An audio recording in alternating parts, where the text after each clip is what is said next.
महाराष्ट्रातलं लोकसभेचं जागा वाटप हे आता स्पष्ट होत असलं तरी अजूनही काही महत्त्वाच्या जागांवर महायुती आणि महाविकास आघाडी या दोघांकडूनही उमेदवार घोषित झालेला नाही।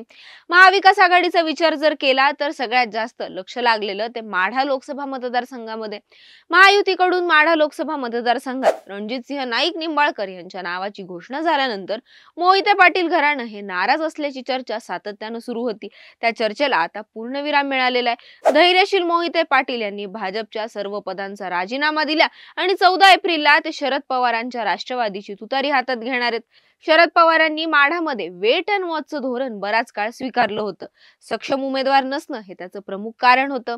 महादेव जानकर यांच्यासारख्या नेत्याला गळाला लावण्याचे पवारांचे प्रयत्न माढ्यात फसले, ते एक प्रकारे मोहितेंच्या पथ्यावर पडले।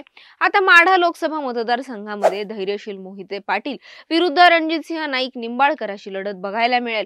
तेव्हा माढा लोकसभा मतदारसंघात कोणाची ताकद किती हे बघण्यासाठी हा व्हिडिओ शेवटपर्यंत नक्की बघा आणि आमचं चॅनल जर सबस्क्राईब केलं नसेल तर ते आवर्जून सबस्क्राईब करा। माढा लोकसभा मतदारसंघ हा प्रत्येक निवडणुकीमध्ये गाजत असतो, कधी मोहिते पाटलांमुळे तर कधी शरद पवारांमुळे।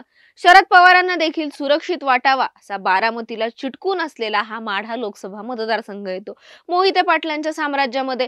पण माढा लोकसभा मतदारसंघाची रचना थोडी विचित्र आहे। अर्धा सातारा अर्धा सोलापूर असा बनवून तयार झालाय तो माढा लोकसभा मतदारसंघ।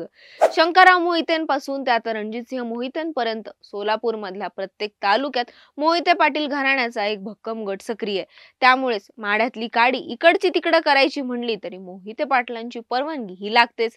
लोकसभा निवडणुकांमध्ये नेमकं तेच झालं।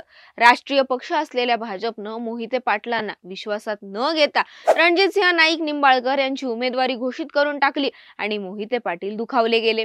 2019 ला भाजपमध्ये आलेले मोहिते पाटील हे तेव्हा नवे असल्यानं शांत होते, पण आता 5 वर्षात मोहिते पाटलांनी नव्या पक्षात आपलं बस्तान चांगलंच बसवलंय आणि आता पुन्हा एकदा निवडणुकींसाठी सज्ज झालेत। मोहिते पाटलांसाठी पक्ष कुठला हे कधीच महत्त्वाचं नव्हतं।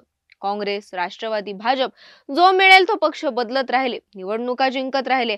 आता मात्र परिस्थिती बदललेली आहे। भाजप सारख्या शिस्तीच्या पक्षात संस्थानिकांना, साखर सम्राटांना, सहकार धुरीणांना एकच नियम लागतो आणि त्यामुळे मोहिते पाटलांची घुसमट सुरू होऊन राष्ट्रवादीची तुतारी हाती घेण्याची वेळ त्यांच्यावर आलेली आहे। आता मोहिते पाटलांची ताकद खरंच किती आहे? आता सोलापूर जिल्ह्यातली सगळी राजकीय सूत्र ही गेली 60-70 वर्ष मोहिते पाटलांच्या घराण्यातून हलतात। सोलापूर जिल्ह्याचे जिल्हा परिषद सभापती पद असो, शंकरराव मोहिते साखर कारखाना किंवा शंकर साखर कारखाना असो, दूध संघ असो, जिल्हा बँक असो, या सगळ्या संस्था गेली अनेक वर्ष या मोहिते पाटील घराण्याच्या ताब्यात आहेत। 2003 ते 2004 या काळात विजयसिंह मोहिते पाटील हे उपमुख्यमंत्री होते। महाराष्ट्रातल्या जवळपास राष्ट्रवादीचे 30 ते 35 आमदार हे त्यांचे नेतृत्व मान्य करत होते।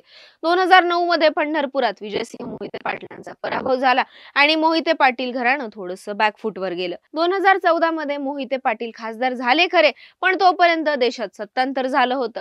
याच काळात अजित पवार आणि मोहिते पाटील यांच्यातील वितुष्टामुळे सोलापूर जिल्ह्यात मोहिते पाटील घराण्याला आव्हान देणारे नवीन नेतृत्व उभे राहू लागले।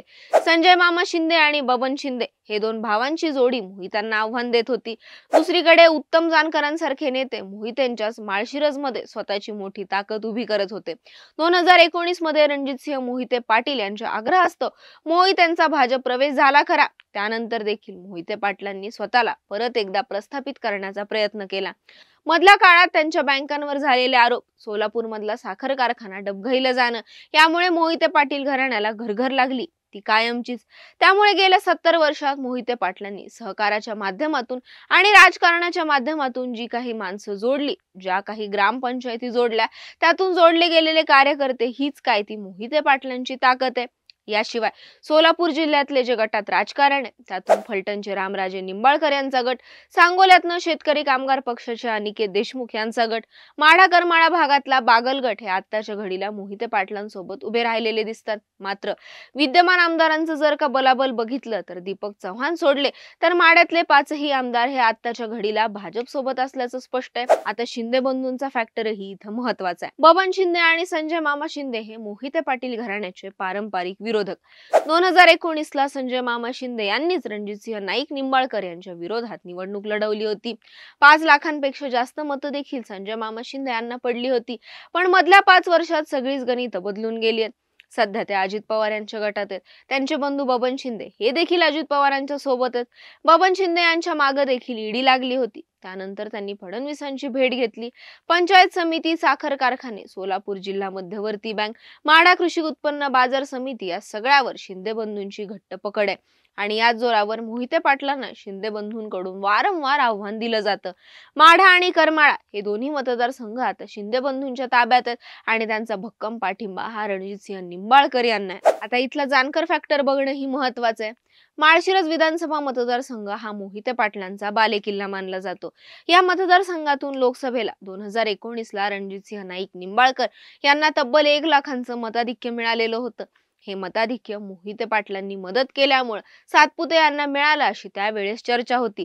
पण त्याच वेळेला उत्तम जानकरांसारखे नेते देखील भाजपमध्ये होते. त्यामुळे हे लाखाचं मताधिक्य जानकरांचं की मोहित्यांचं हे शेवटपर्यंत कळू शकलं नाही. माळशिरसच्या विधानसभेला मात्र जानकर राष्ट्रवादीत गेले. राम सातपुते यांची लढत झाली होती उत्तम जानकर यांच्याशी. यावेळेस राम सातपुते यांना फक्त 2,500 मतांनी विजय मिळाला. या आकडेवारीतून उत्तम जानकर यांची ताकद दिसून येते. यावेळेस उत्तम जानकर हे माळशिरस मध्ये आमदारकी लढवू शकतात. त्यातच उत्तम जानकर यांना मध्यंतरी फडणवीस यांनी बोलावून घेतलं होतं.